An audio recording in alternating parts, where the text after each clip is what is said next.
ఈరోజు మన తెలంగాణ రాష్ట్రంలో మన అభినవ సర్దార్ శ్రీ అమిత్ షా గారు విచ్చేస్తూ ఉన్నారు.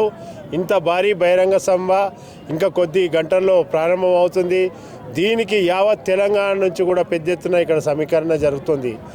ఈరోజు అయితే మల్కాజ్గిరి పార్లమెంట్లో మా ఈటల నాయకత్వంలో భారీ ఎత్తున కూడా ప్రచారం జరుగుతుంది. ఓరెత్తిస్తున్నాము. ప్రతి నియోజకవర్గంలో, ప్రతి డివిజన్లో, ప్రతి బూత్లో కూడా ప్రజలు ప్రేమతో స్వచ్ఛందంగా ముందుకు వస్తూ ఉన్నారు. ఈటలటువంటి మనిషి, ఒక మనసున్న మహారాజు. ఎందుకంటే గతంలో ప్రతి పేద బడుగు బలైన వర్గాల ఆశాజ్యోతిగా ఉండే తను ఇప్పుడు మల్కాజ్గిరికి రావడం మా మల్కాజ్గిరి ప్రజలందరూ కూడా ఎంతో పుణ్యం చేసుకున్నారు అన్నదిగా ప్రజలందరి కోరిక.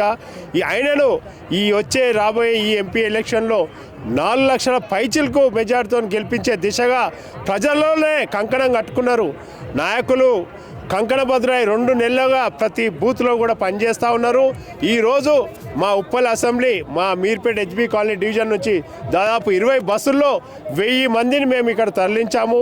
ఈ జన జాతర సభను ఖచ్చితంగా అమిత్ షా నేతృత్వంలో 100% విజయం చేసే విధంగా మేము ముందుకు వచ్చి ఈరోజు ఈ సభకు మేము అటెండ్ కావాల్సిన జరిగింది. దీన్ని పెద్ద ఎత్తున కూడా రాష్ట్ర వ్యాప్తంగా కూడా అమిత్ షా నేతృత్వంలో, నరేంద్ర మోదీ గారి నేతృత్వంలో మన తెలంగాణలో 12 సీట్లు పైచిల్కే మేము విజయం సాధిస్తామని చెప్పి ఈ సందర్భంగా తెలుపుతా ఉన్నాం. కానీ బీజేపీ పార్టీ ఓన్లీ మత రాజకీయాలు మాత్రమే చేస్తుందని మాట్లాడుతున్నారు. మత రాజకీయాలు అంటే 370 ఆర్టికల్ మత రాజకీయం అవుతుందా? అక్కడున్న ఎంతోమంది ముస్లిం కానీ, హిందువులు కానీ, క్రైస్తవులు కానీ ప్రతి ఒక్కరు కూడా ఆ 370 ఆర్టికల్ ఎత్తేయడం వల్ల ఇప్పుడు అందరూ కూడా హర్షం వ్యక్తం చేస్తున్నారు.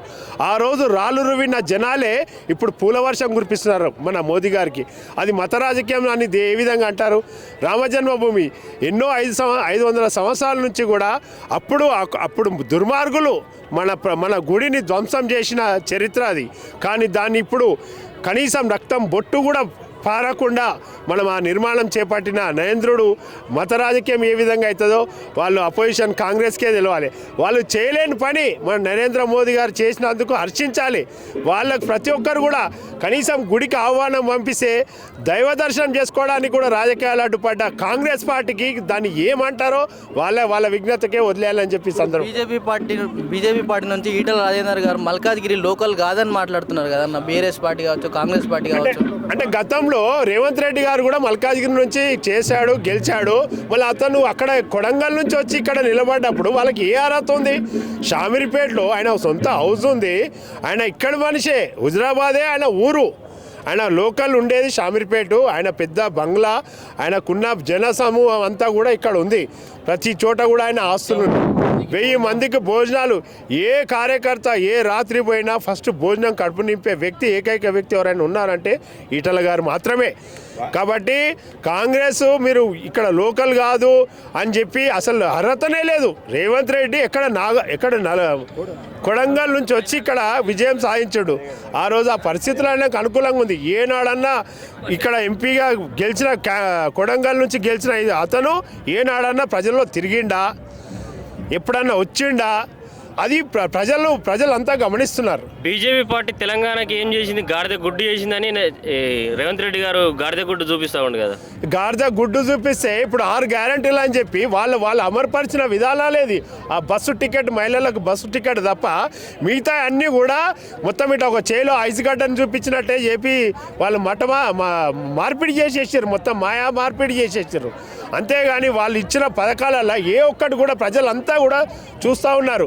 5 గ్యారంటీలు, గ్యాస్ సిలిండర్ 500కి ఇస్తాను అన్నాడు. దానికి మళ్ళీ రేషన్ కార్డు అటాచ్ అంటాడు. ఎంతమంది లబ్ధిదారులు ఇప్పుడు పొందిరు అది గ్యాస్ కానీ, మళ్ళీ 2000 పెన్షన్ కానీ, ప్రతి ఒక్కటి కూడా అన్ని మోసంతోనే వాళ్ళు ఇప్పుడు రాజకీయాలకు వచ్చారు, అధికారం ఎక్కారు. కానీ ఇప్పుడు ఈ మాత్రం నరేంద్ర మోదీ గాలి ముందు వాళ్ళ గాలి నడవదు.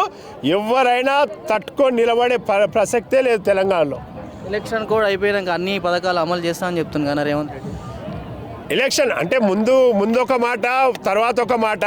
ముందు 6 గ్యారంటీల పథకాలు అని చెప్పి తర్వాత ఏం చేస్తుండు? ఇప్పుడు ఎంపీ ఎలక్షన్లో మాకు 17 అని చెప్తున్నా 24 గంటలు 17 సీట్లు ఇస్తే 17 సీట్లు మేము గెలిస్తే మీకు ఈ పథకాలు అమలు చేస్తాను, అది మేనిఫెస్టోలో పెట్టేది ఉండే.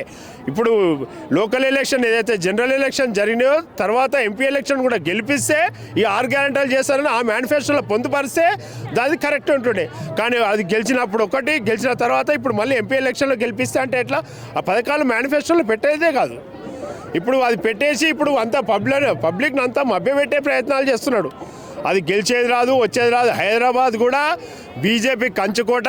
మాధవీలత గారు 1,00,000 మెజార్టీతో గెలవబోతున్నారు. హైదరాబాద్ను కూడా కైవసం చేసుకునే దిశగా మా పార్టీ ముందుకు సాగుతుంది. కాబట్టి రాబోయే కాలంలో ఇక్కడ తెలంగాణలో కూడా బీజేపీ జెండా ఎగరవేస్తాం. ఖచ్చితంగా ఈ కాంగ్రెస్ కానీ కేసీఆర్ని కానీ మొత్తం ఇంటికే పరిమితం చేసే విధంగా మేము పనిచేస్తామని సందర్భం. మాకు 12 పైచిల్కే ఉంటాయి. 12 మినిమం 12 నుంచి పైచిల్కే ఉంటాయి. 15 వచ్చినా పెద్ద ఆశ్చర్యం లేదు. ఎందుకంటే దేశ ప్రధాని నరేంద్ర మోదీ గారి ప్రతి పథకం కూడా ప్రతి ఒక్క కింది స్థాయి ప్రజలు కదిలిస్తుంది, ప్రతి ఒక్కరిని కదిలిస్తుంది. కాబట్టి ఈ ఉద్దేశంతోనే రాబోయే కాలంలో ప్రజలే బుద్ధి చెప్తారు. నరేంద్ర మోదీ గారి డెవలప్మెంట్ ఏంది, ప్రపంచ స్థాయిలో ఏ దేశం పోయినా నరేంద్ర మోదీ గారికి ఉన్న ఏదైతే విలువ గౌరవము ఇప్పటివరకు చరిత్రలో గడిచిన 70 సంవత్సరాల్లో ఏ నాయకునికి కూడా మన ప్రధానమంత్రికి జరగలేదు. కాబట్టి ఖచ్చితంగా ఇప్పుడు నరేంద్ర మోదీ గారిని భారతీయ ప్రజలే కాదు ప్రపంచ దేశ ప్రధానులు కూడా కోరుకుంటున్నారు ఇక్కడ నరేంద్ర మోదీ గారు రావాలని చెప్పి. నరేంద్ర మోదీ చైనా పాకిస్తాన్ డర్ రహే. కాబట్టి 100% మేము 12 సీట్లు పైచిల్కే గెలుస్తామని చెప్పి ఈ సందర్భంగా తెలియజేస్తాం. బీజేపీ నాయకులు జై శ్రీరామ్ అనుకుంటా మతాల మధ్య శిక్షలు పెడుతున్నారు. మేము కూడా జై శ్రీరామ్ అంటాం, బీజేపీని తొక్కుతామంటారు. ఇప్పుడు ఎంఐఎం ఉంది. ఎంఐఎం ఎప్పుడు కూడా వాళ్ళ ముస్లిము అథారిటీ కోసమే మాట్లాడతారు. కానీ మా బీజేపీ వాళ్ళము మేము జై శ్రీరామ్ అంటే తప్పేముంది? మన దేవుడు కాదా? రాముడు కాదా? రాముడు పుట్టిన నేల కాదా ఇది? జై శ్రీరామ్ అంటే తప్పేముంది? అది అనుకునే విధంగా వాళ్ళు కూడా మొక్కుతారు, మేము కూడా మొక్కుతాము. దాంట్లో తప్పు లేదు. వాళ్ళు ఎవరు ఊహించుకున్న విధంగా వాళ్ళు మా దేవుడు మా శ్రీరాముడు. ఆయన చూపిన బాట ఒక తండ్రి కానీ ఒక తల్లి ఒక అన్నలాగా ఒక తమ్ముళ్ళ ప్రతి ఒక్క సంసారంలో ఉండే ప్రతి ఒక్క విలువను గౌరవాన్ని చాటిన వ్యక్తి ఆయన రాముడు. ఆయనను గౌరవించుకొని ఆయనను ముందుకేసుకుంటే దానివల్ల మేము తప్పెట్లయితుంది? బీజేపీ లేని టైంలోనే మతతత్వంతో కాంగ్రెస్ అప్పుడు ఆ టైంలో కూడా మతం అనేది ఏర్పాటు చేసిందే కాంగ్రెస్ పార్టీ. అప్పుడు బీజేపీ లేని టైంలో అందరూ మీరు ఇంటర్నెట్లలో అన్నిట్లలో కొడితే చూడండి, ఎక్కడ చూసినా బీజేపీ లేని టైంలో మతతత్వం పార్టీ ఏది అంటే కాంగ్రెస్ అనేది తెలుస్తుంది. అది నిజంగా ఎడ్యుకేటెడ్ పర్సన్స్ అందరూ తెలుసుకొని అందరూ ఇప్పుడు మోడీనే టార్గెట్గా మన మోడీ నిలబడాలి, మన దేశాన్ని నిలబెట్టే మోడీ, ప్రపంచమంతా మోడీ నిలబడాలని ప్రపంచ దేశాలన్నీ మన మొదటి స్థానంలో నిలబెట్టాలని చెప్పి ప్రపంచ దేశాలే ముందుకు వస్తున్నాయి. మన దేశాన్ని మనం ఎందుకు నిలబెట్టుకోలేమనే ఉద్దేశంతో యువకులు అందరూ చదువుకున్న నాయకులందరూ స్టూడెంట్లు అందరూ మన నరేంద్ర మోడీ గారిని నిలబడాలని చెప్పేసి ముక్కంటిగా అందరూ నిలబడి వాళ్ళతోటి కూర్చునే చేయాలనే అందరూ మన నరేంద్ర మోడీ నిలబడాలని వాళ్ళంతా సాయం వాళ్ళు చేసుకుంటూ పబ్లిసిటీ చేసుకుంటూ నరేంద్ర మోడీ నిలబడాలని చెప్పేసి అందరూ ప్రతి ఒక్కరు కోరుకుంటారు. నరేంద్ర మోడీ గారు నిలబడితే రేపు మొదటి స్థానంలో మన దేశమే ముందుకుంటుంది. రేపు పొద్దుగల్లా ఎవరికి ఉద్యోగాలు కావాలన్నా పై దేశాలు కూడా వచ్చేసి మన దగ్గర పనిచేసే పరిస్థితికి తీసుకొస్తాడు మన నరేంద్ర మోడీ గారు. నరేంద్ర మోడీ గారు నాయకత్వం నిలవాలని చెప్పేసి మేము అందరము ఏకదండంతో ప్రతి ఒక్కరు గారు చేసింది ఏం లేదు, రామ మందిరం తప్ప దేశానికి అని మాట్లాడు ఎందుకు లేవు.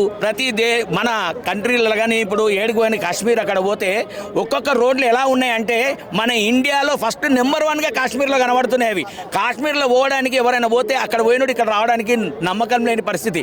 నేను కాశ్మీర్లో పోతే ముస్లిమ్సే అంటారు, మన దేశము మన భారతీయులం అని చెప్పేసి ముస్లిమ్స్ అంటారు. ఇక్కడ కొంతమంది ముస్లిమ్స్ నిజంగా ముస్లిమ్స్ వాళ్ళు మన భారతదేశాన్ని నమ్ముకున్న వాళ్ళు ప్రతి ఒక్కరు నరేంద్ర మోడీ నిలబడాలనుకుంటారు.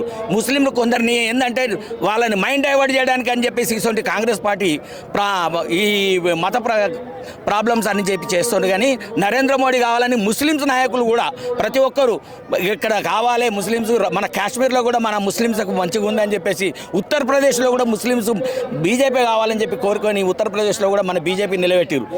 ఇక్కడ కూడా అలాగే నిలబెట్టేసి మన భారతదేశంలో నెంబర్ 1గా, మన కంట్రీలోనే నెంబర్ 1గా నిలబెట్టడానికి నరేంద్ర మోడీ నిలబడ్డారు. వాళ్ళకి సపోర్ట్గా మన భారతీయులు అందరం నిలబడాలని చెప్పేసి మేము అందరం కోరుకుంటున్నాం.